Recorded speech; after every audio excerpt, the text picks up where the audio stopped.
I have studied the human nature by the grace of God a bit, and I can tell you this: everybody is looking for God in men. Unbelievers are looking for God in men.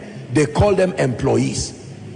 Every boss and CEO I know wants his managerial team to be people of excellence, character. That is simply a secular way of saying they are looking for God in men.